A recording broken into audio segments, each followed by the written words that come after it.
حضور کا جب وصال ہوتا ہے تو حضرت زید بن عبداللہ اپنے باغ کو پانی دے رہے ہیں تو کسی نے جا کے ان کو کہا کہ حضور کا انتقال ہو گیا ہے، تو انہوں نے یوں ہاتھ اٹھا کے کہا اللہم اذہب بصری حتی لا ارا بعد حبیبی محمد احدا، اے اللہ میری آنکھوں کی بینائی اچک لے، مجھے نہیں چاہیے یہ آنکھیں، حضور کے بغیر میں اب کسی اور کو نہیں دیکھنا چاہتا۔ اللہ تعالیٰ نے ان کی آنکھوں کی بینائی ان کی دعا پر جو ہے وہ واپس لے لی۔ کچھ لوگ ان کا حال پوچھنے گئے، جب پتہ چلا ان کی بینائی چلی گئی ہے تو انہوں نے کہا کہ بڑا افسوس ہوا ہے کہ تمہاری آنکھوں کی بینائی جاتی رہی، تو فرمانے لگے تمہیں افسوس ہوگا، مجھے تو کوئی افسوس نہیں، میں حضور کے چہرے کے بغیر کچھ دیکھنا ہی نہیں چاہتا۔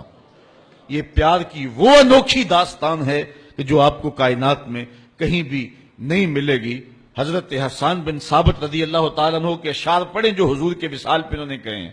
اس میں وہ فرماتے ہیں حضرت حسان بن ثابت کاش کہ مجھے کالا سانپ لڑ جاتا اور میری زندگی کا خاتمہ کر دیتا۔ سیدہ فاطمہ کہتی ہیں سبت علیہ مصائب لو انہا سبت علی الایام سرنا لیالیا، کہ میرے اوپر وہ مصیبتوں کے پہاڑ ٹوٹ پڑے ہیں، اگر وہ مصیبتیں جو ہے وہ روشن پر پڑتی تو وہ بھی سیاہ راتیں بن کے رہ جاتی۔ تو یہ محبتوں کی کیفیت، انسان تو انسان رہے۔ وہ غضبہ نامی اونٹنی جس پہ حضور سواری کیا کرتے تھے تو وہ حضرت سیدہ فاطمہ کی دہلیز پہ سر رکھ کے باقاعدہ آنسو بہایا کرتی تھی۔ وہ یافور نامی حضور کا دراز گوش قبیلہ بنو سلیم کے کنویں میں چھلانگ لگا کے اپنا خاتمہ کر لیتا ہے، جب حضور چلے گئے ہیں تو ہم نے جی کے کیا لینا ہے۔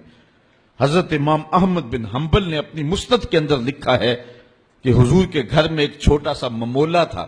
جب حضور گھر آتے تو وہ کسی گوشے میں بیٹھ کے حضور کو دیکھتا رہتا، اور آقا کریم علیہ السلام جب گھر سے چلے جاتے اس طرح تو وہ مضطرب ہو جاتا، کبھی چارپائی پہ آ جاتا، کبھی چھت پہ، کبھی نیچے، کبھی دائیں، کبھی اوپر۔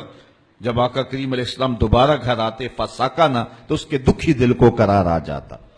اور اگر محبتوں کی کہانیاں اور الفتوں کی دل آویز داستان کو چھیڑنے لگوں تو میں تمہیں ایک ایسی البیلی اور انوکھی کہانی سناؤں گا جس کو حضرت امام بخاری نے اپنی صحیح سند کے ساتھ روایت کیا ہے کہ مسجد نبوی کا ماحول ہے۔ آقا کریم علیہ السلام ممبر پہ جلوہ فراز ہوئے، ابھی خطبے کا آغاز ہی ہوا ہے کہ ایک جانب سے سسکیوں کی آواز آنے لگی، کوئی پھوٹ پھوٹ کے رو رہا ہے۔ صحابہ دائیں بائیں دیکھتے ہیں، رونے والا نظر نہیں آتا، اور رونے والا اس درد سے روتا ہے کہ سینوں کے اندر کلیجے پھٹتے دکھائی دیتے ہیں، اس کے لہجے میں گداز اتنا ہے اور درد اتنا ہے کہ صحابہ دائیں بائیں دیکھتے ہیں، رونے والا نظر بھی نہیں آتا، لیکن اس کے رونے کی ہچکیاں اور سسکیاں زہرا گداز ہیں، کلیجہ پگھلا دینے والی ہیں۔ اللہ اکبر۔ فنزل النبی صلی اللہ علیہ وسلم عن المنبر، حضور ممبر سے نیچے اترے۔ آج پہلا دن تھا کہ حضور کے لیے ممبر بنا تھا، حضور ممبر پہ بیٹھے تھے۔ پہلے کھجور کے ایک تنے کے ساتھ ٹیک لگا کے حضور واز کیا کرتے تھے، آج ممبر بنا تو اس کو ایک سمت رکھ دیا گیا۔ رونے والا یہ وہ خشک تنا تھا جو حضور علیہ السلام کی جدائی کے اندر تڑپ رہا تھا۔ اس تنے ہنانا در ہجر رسول زارمی نالت چوں ارباب عقول، رومی کہتے ہیں کہ اس تنے ہنانا عاقل لوگوں کی طرح سسکیاں لے کے رو رہا ہے۔ آقا کریم علیہ السلام آئے اور اس تنے کو حضور نے اپنی باہوں میں لے لیا۔